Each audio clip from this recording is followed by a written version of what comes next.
বিশ্বজুড়ে এআই বা artificial intelligence প্রযুক্তির অভাবনীয় অগ্রগতি মানুষকে মুগ্ধ করছে। চ্যাটবট কথা বলছে মানুষের মতো, ছবি আঁকছে শিল্পীর মতো, এমনকি চিকিৎসকের মতো পরামর্শও দিচ্ছে। কিন্তু আমরা কি কখনো ভেবে দেখেছি এই সব কিছুর পেছনে থাকা প্রযুক্তিটা কি আদৌ আমাদের জন্য কল্যাণকর কিনা? স্মার্টফোন থেকে গবেষণা, চিকিৎসা থেকে নিরাপত্তা, সবখানেই এআই এর দখল বাড়ছে। আর সেই সঙ্গে বাড়ছে ভুল তথ্য, অটোমেশন, মানব নির্ভরতা কমে যাওয়া এবং নিয়ন্ত্রণ হারানোর আশঙ্কা।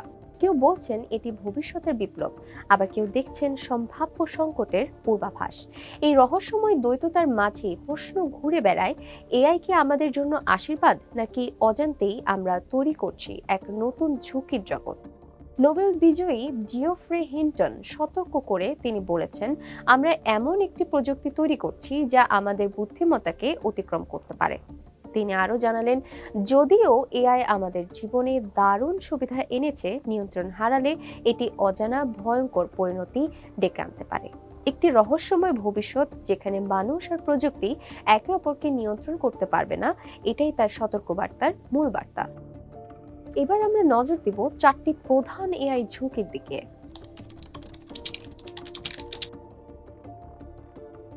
বিশ্বের সামরিক শক্তিগুলো যখন নিঃশব্দে এআই চালিত ড্রোন ও অটোমেটেড সিস্টেম মোতায়েন করছে, তখন উদ্বেগ আরো তীব্র হচ্ছে। উন্নত দেশগুলোর সেনাবাহিনী ইতিমধ্যে নানা যুদ্ধাস্ত্রে এআই ব্যবহার করছে, যা টার্গেট শনাক্ত করা থেকে শুরু করে আক্রমণ পর্যন্ত অনেক সিদ্ধান্তেই মানুষের ভুল কমানোর নামে প্রযুক্তির প্রভাব বাড়িয়ে দিচ্ছে। কিন্তু এই অটোমেটেড অস্ত্রগুলো শুধু শক্তিশালীই নয়, মানবতার জন্য সম্ভাব্য হুমকিও, বিশেষ করে যখন জানা যায় মার্কিন major general William hank Taylor স্বীকার করেছেন যে তিনি গুরুত্বপূর্ণ সামরিক সিদ্ধান্তে এআই এর সহায়তা নিয়েছেন। এক বিশ্লেষকের ভাষায়, যেই মুহূর্তে কমান্ডাররা ভাবতে শুরু করে এআই তাদের চেয়ে দ্রুত বোঝে, সেই মুহূর্তেই সিদ্ধান্তের স্থপতি বদলে যায় মানুষ থেকে মেশিনে।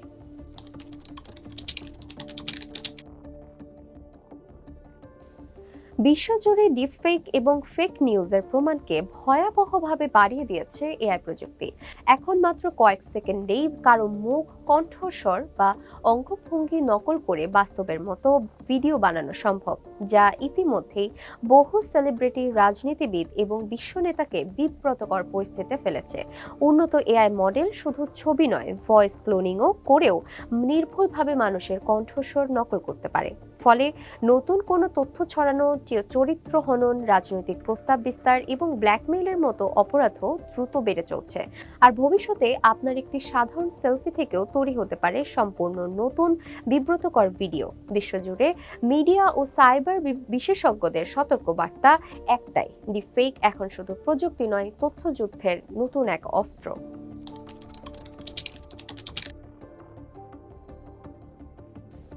এআই যখন সিকিউরিটি সিস্টেম ভাঙা এবং এনক্রিপশন ক্র্যাকিং এ আগের চেয়ে অনেক বেশি দক্ষ হয়ে উঠেছে, কারণ এইসব সিস্টেম নতুন ডেটা থেকে নিজে শিখতে পারে।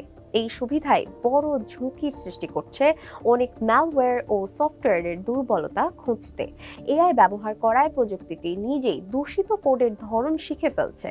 ফলে সাইবার অপরাধীরা সহজেই এআই এর সহায়তায় আরও উন্নত ম্যালওয়্যার তৈরি করতে পারে, যা সাইবার নিরাপত্তার জন্য এক বিপজ্জনক সংকেত।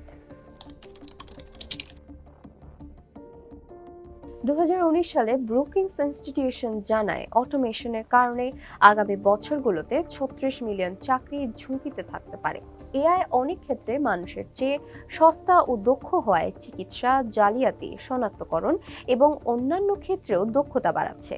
তবে যারা চাকরি হারাচ্ছে তাদের অনেকেই নতুন এআই ভিত্তিক চাকরির জন্য প্রয়োজনীয় দক্ষতার অভাবে নতুন অবস্থার সাথে খাপ খাইয়ে নিতে পারছে না। ফলে সামাজিক বৈষম্য বৃদ্ধি পেতে পারে এবং অর্থনৈতিক অস্থিরতা দেখা দিতে পারে। প্রত্যেক প্রযুক্তির মতো এআইও ক্ষমতাশালী হলেও বিপজ্জনক। আমরা সচেতন নই যে এই কৃত্রিম বুদ্ধিমত্তা আমাদের চারপাশে স্থির কিন্তু ছায়ার মতো ঝুঁকি তৈরি করছে।